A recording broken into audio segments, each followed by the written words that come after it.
Agenda Constituyente, el análisis del trabajo de la Convención Constitucional con Claudio Nash en Radio Universidad de Chile. Así es, efectivamente, aquí estamos de nuevo con el profesor Claudio Nash, doctor en Derecho, académico de la Facultad de Derecho de la Universidad de Chile, presidente de la Fundación Diálogo Jurisprudencial Iberoamericano. Profesor, nuevamente vamos a hablar de la propuesta de nueva Constitución y particularmente en materia de derechos humanos. ¿Qué dice esta Constitución? ¿En qué partes está enfocada especialmente el tema de derechos humanos? Sí, muy buenos días, Juanita, muy buenos días, Claudio, y a todos los auditores. Efectivamente estamos nuevamente y con un tema que me parece especialmente importante, que es cómo responder a esa pregunta suya, Juanita, desde el texto constitucional. Se ha generado una polémica bien poco creíble a veces de que haya un debate en Chile sobre si era bueno o no que se distribuyera el texto, de que se conozca, de que se haya transformado en un bestseller de ventas. Y algunas voces diciendo que esto no es correcto o no se va a entender. Y lo que yo querría hacer es precisamente poder comentarle a los auditores y a las auditoras, poder compartir con ellos más bien algunas pistas de cómo leer el texto y que ellos mismos encuentren estas respuestas a qué nos ofrece la Constitución, qué trata en materia de derechos humanos, que sé que es un tema que interesa a muchos y muchas. Y yo lo primero que les diría a quienes se enfrentan a la lectura del texto constitucional es que este texto, como toda constitución, lo que se van a encontrar es con dos grandes apartados. Aquí hay dos grandes grupos de normas que lo que hacen es poner desde un lenguaje jurídico, pero lo que hacen es reflejar un acuerdo político. Y ese acuerdo político lo que busca es fijar las bases, las reglas de la convivencia democrática. Y en ese sentido sí es un espacio en el que todos podemos concurrir. No solo hemos participado en la generación de este espacio, de esas normas, sino que hoy día también podemos ir encontrando respuestas a grandes preguntas de una sociedad democrática. Y en ese sentido, entonces, estas dos grandes partes de la Constitución son una que técnicamente se van a encontrar muchas veces con esto quienes se interesan en el tema, se llama la parte dogmática de la Constitución y la otra la parte orgánica. La primera parte, los primeros 5 capítulos con los que uno se encuentra en la Constitución son esta parte dogmática, esta parte general, con qué preguntas va respondiendo la Constitución. Y si uno va pensando en estas preguntas, se da cuenta de mejor manera, me parece, de la estructura. En el primer capítulo, que se denomina Principios y Disposiciones Generales, lo que busca responder la Constitución es, bueno, ¿quiénes somos esta comunidad política? ¿Para qué estamos juntos? ¿Por qué convivimos en una sociedad colectiva, regida democráticamente, y cuáles son los valores a partir de los cuales vamos a organizar, vamos a ordenar nuestra convivencia? Y si ustedes se dan cuenta, eso de alguna manera es lo que sintetiza como clave de la Constitución el artículo 1. ¿Quiénes somos? Somos un Estado plurinacional, intercultural, regional, ecológico. ¿Para qué estamos juntos para la protección y garantía de los derechos humanos individuales y colectivos? ¿Sobre qué valores viviremos? Bueno, la Constitución, en el artículo 1, en el punto 2, dice los valores intrínsecos e irrenunciables de dignidad, la libertad, la igualdad sustantiva de los seres humanos y su relación indisoluble con la naturaleza. Y en esa lógica, entonces, todos los primeros artículos, los primeros 24 artículos, fijan estas normas generales, estos principios que organizan nuestra convivencia democrática. De ahí hay dos, quien lea la Constitución se va a encontrar con dos capítulos que determinan qué es lo que las autoridades deben hacer y qué es aquello que no deben hacer. Y por una parte, en el capítulo 2 se fija entonces este espacio de límites que ponemos a las autoridades vinculados con los derechos humanos, con los derechos fundamentales. Y si uno mira entonces desde el artículo ahí 17 en adelante, ¿con qué se encuentra? Primero con obligaciones generales que son los derechos fundamentales, sus titulares, las obligaciones del Estado en esta materia. ¿Qué pasa si hay violaciones de derechos humanos? Y luego, desde el artículo 25 en adelante, desarrolla el catálogo de derechos. Y ahí entonces uno ¿con qué se encuentra? Con una norma general sobre igualdad y no discriminación, y luego con una bajada concreta a temas como derechos de niños, niñas y adolescentes, personas en situación de discapacidad, privados de libertad, personas mayores, en derecho a vivir en una sociedad libre de violencia. Y de ahí se despliegan derechos económicos, sociales y culturales, y ahí es donde muchos se van a encontrar con los derechos que recogen estas demandas históricas de los movimientos sociales y de la ciudadanía en general: salud, educación, salud, seguridad social, vivienda, el derecho al agua, derechos sexuales y reproductivos, derecho a la identidad, etcétera. Y luego va a encontrarse con una serie de libertades que también son necesarias en una convivencia democrática, que deben estar garantizadas por las autoridades. Y por último, algunos derechos que corresponden a los tiempos que vivimos, es decir, derechos digitales, por ejemplo, el derecho al ocio, al tiempo libre. Es decir, ahí hay una serie de derechos que ponen al día el catálogo tradicional en materia de derechos humanos. Luego, en el capítulo 3 se hace, y para terminar, el de derechos fundamentales, órganos encargados de la protección de estos derechos, las defensorías del pueblo, defensoría de la niñez, y acciones constitucionales que le dan eficacia a estos derechos, tutela, amparo y otros. Y luego, en materia también de los límites al poder, de lo que se debe hacer y lo que no se puede hacer,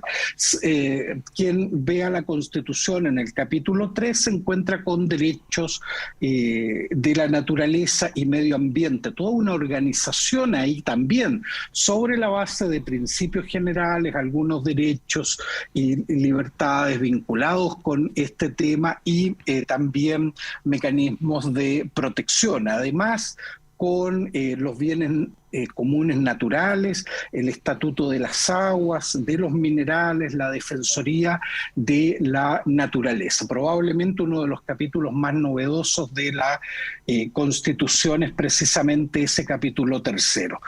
Luego, ya para cerrar esta parte general, hay dos capítulos muy interesantes también de leerlos y pensar qué es lo que se busca responder. El capítulo cuarto y quinto también tienen una pregunta que es, bueno, ¿cómo queremos ser gobernados para que estos principios se cumplan?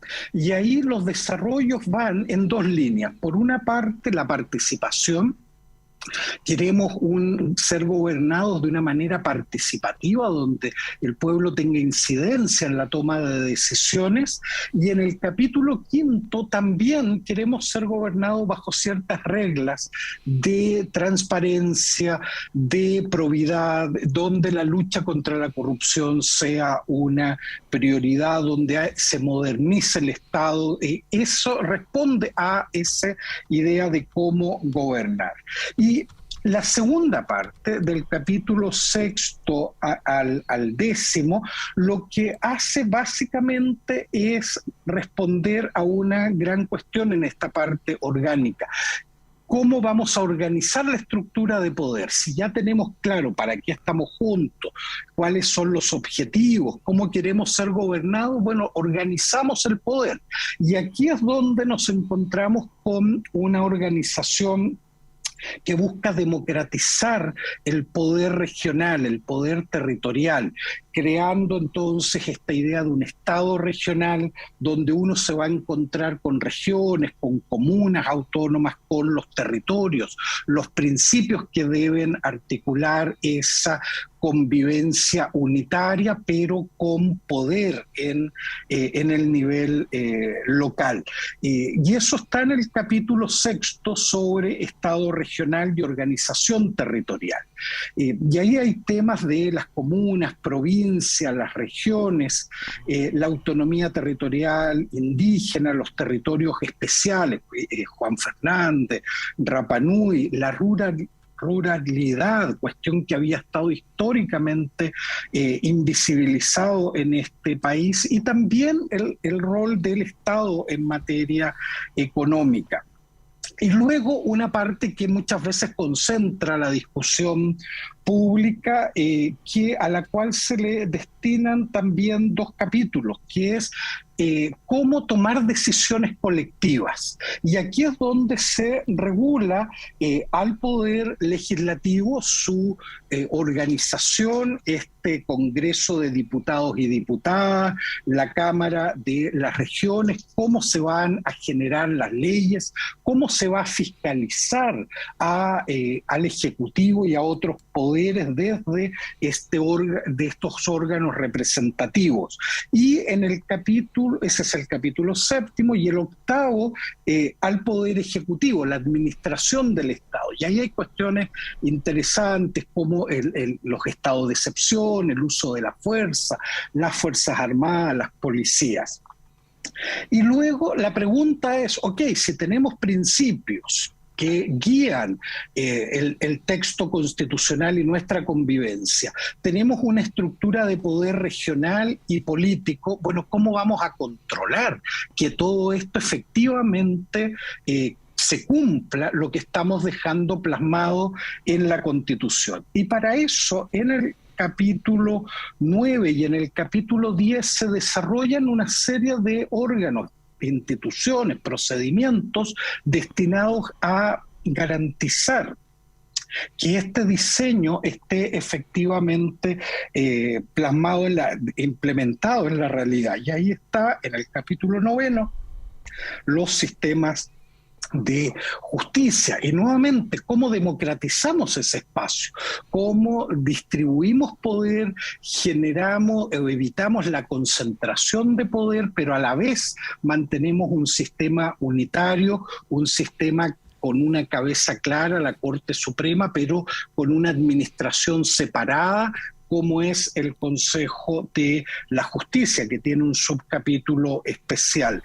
Y por último, los órganos autónomos constitucionales, es decir, cómo vamos a controlar al Estado desde ciertos organismos que tienen garantizada su autonomía. Por ejemplo, el Banco Central, la Contraloría, el Ministerio Público, la Defensoría Penal, una Agencia Nacional de Protección de Datos y la Corte Constitucional. La idea de tener poderes que son contramayoritarios, es decir, que son poderes que no están sujetos a la regla de mayorías o minorías, a ese debate democrático que es lo que rige los capítulos sobre el legislativo y el ejecutivo. Aquí funciona bajo una lógica de cómo controlamos que esas mayorías no abusen del poder que nosotros le entregamos, que la ciudadanía, que el pueblo le entrega. Y por último, con lo que se va a encontrar quien lea la Constitución es con dos capítulos que van ligados. Uno, de qué manera podemos reformar la Constitución si hay algo que vemos que cuando lo implementamos no funciona adecuadamente, o derechamente cómo reemplazar el texto constitucional. ¿Quién tiene la iniciativa? ¿Quién puede iniciar esa discusión? Pero ¿quién toma también las decisiones finales? Eso es lo que uno encuentra en el capítulo 11 y cierra el texto con disposiciones transitorias que buscan programar y ordenadamente pasar de un sistema constitucional a otro. Uno, la Constitución y los auditores y auditoras que en algún minuto han leído Rayuela de Cortázar recordarán que hay dos formas de leer ese libro, ¿verdad? Uno es leerlo del capítulo 1 en adelante, y Cortázar dice, pero hay otra forma, que es tomar ciertos capítulos y ir saltando, que el propio autor nos invita a cómo hacerlo. Yo creo que la Constitución se puede leer de ambas formas. La Constitución se puede leer, como lo hemos dicho ahora, como una estructura que tiene una coherencia, pero también uno puede buscar aquellas normas que le interesan y desde ahí preguntarse, por ejemplo, si me interesa el derecho a la vivienda, el derecho a la ciudad, parto desde ahí y desde ahí me pregunto por qué organizamos de esta manera este derecho y vamos a los principios, cómo vamos a proteger que esto sea realidad, vamos a los órganos, cómo se van a tomar las decisiones, las leyes que van a implementar eso, nos vamos al legislativo, si esto falla, ¿quién va a controlar que este derecho sea realidad? Nos vamos al poder, a los sistemas de justicia. Es decir, uno puede ir jugando de alguna manera. La cuestión final, Juanita, Claudio, es que cada uno de nosotros se puede apropiar de este texto. Este texto es nuestro. Este texto son las reglas de nuestra vida en sociedad y por lo tanto hay que hacerlo propio. Y eso, la única forma haciéndolo es perdiendo el miedo, leyéndolo, subrayándolo, marcándolo y transformándolo en un espacio común, en unas reglas del juego comunes. Yo creo que esas son algunas pistas de cómo enfrentarse sin miedo a este texto, con mucha tranquilidad y también con mucha esperanza. Sí, profesor, bueno, durante estos últimos días ha habido una polémica a propósito de las palabras que emitió en una columna Christian Barken respecto de la capacidad de los chilenos y chilenas para poder entender el contenido del texto constitucional. Hubo una preocupación especial por parte de los convencionales para que efectivamente el texto fuera lo más claro, lo más didáctico posible. De hecho, hubo un trabajo ahí con la redacción, con la elección de las palabras para que de hecho no fuese algo muy denso ni complejo al momento de leer. Le quería preguntar respecto de eso, ¿no? Acerca de la forma en la cual está estructurada en ese sentido la nueva Constitución y si se condice o no con estas declaraciones que entregó Christian Barken hace unos días.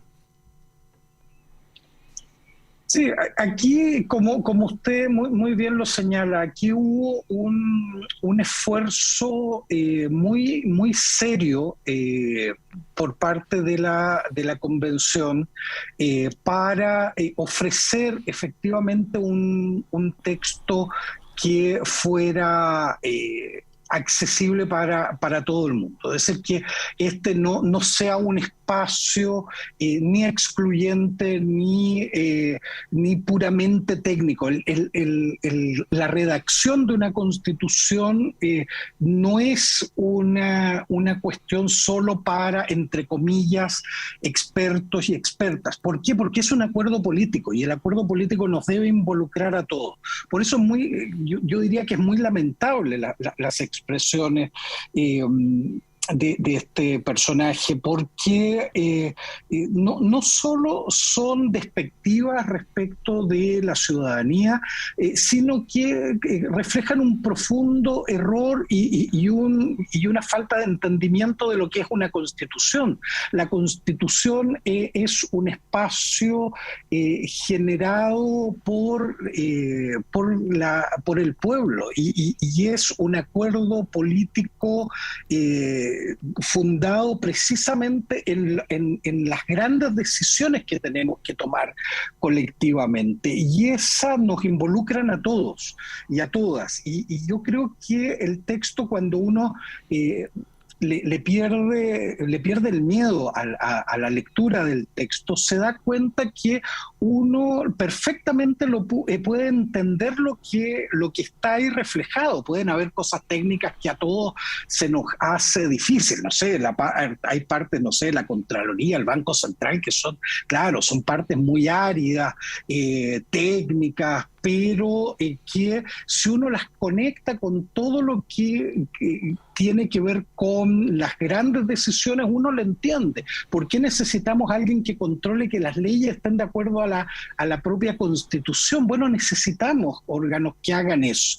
Y uno va entendiendo la dinámica. Yo diría que se logró ese objetivo. Es un texto que se puede leer, es amigable, y en ese sentido yo creo que hay que tener un mayor respeto por todos aquellos que integran esta comunidad, y ese respeto es precisamente dar acceso a la lectura del texto y generar conversación, y eso desde la universidad yo creo que lo hemos aprendido sobre todo en los últimos años. La horizontalidad del debate.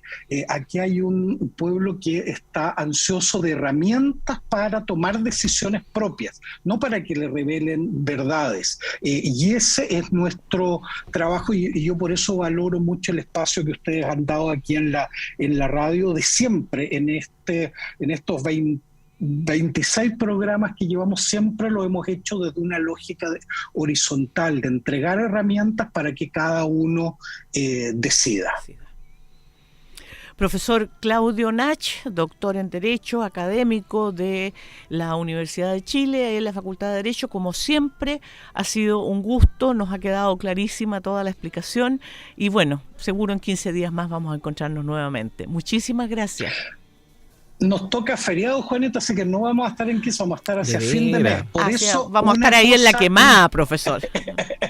Por eso una cosa importante, el 13 de agosto, a estar muy atentos, porque va a salir las mesas en las cuales finalmente, locales y mesas en las cuales vamos a votar los más de 15 millones que estamos habilitados por primera vez todos para hacerlo, voto obligatorio, 13 de agosto, mirar la página del CERVEL, estar muy atentos y atentas con eso, y nos vemos unos días antes ya del plebiscito. Un abrazo. Sí, un abrazo, profesor. Es bien importante el llamado que hace el profesor, porque recordemos que además supuestamente comienza a trabajar la geolocalización de los centros de votación, así que a varios quizás nos cambien de centro de votación, así que no confiarse. Profesor, nos reencontramos, que esté muy bien.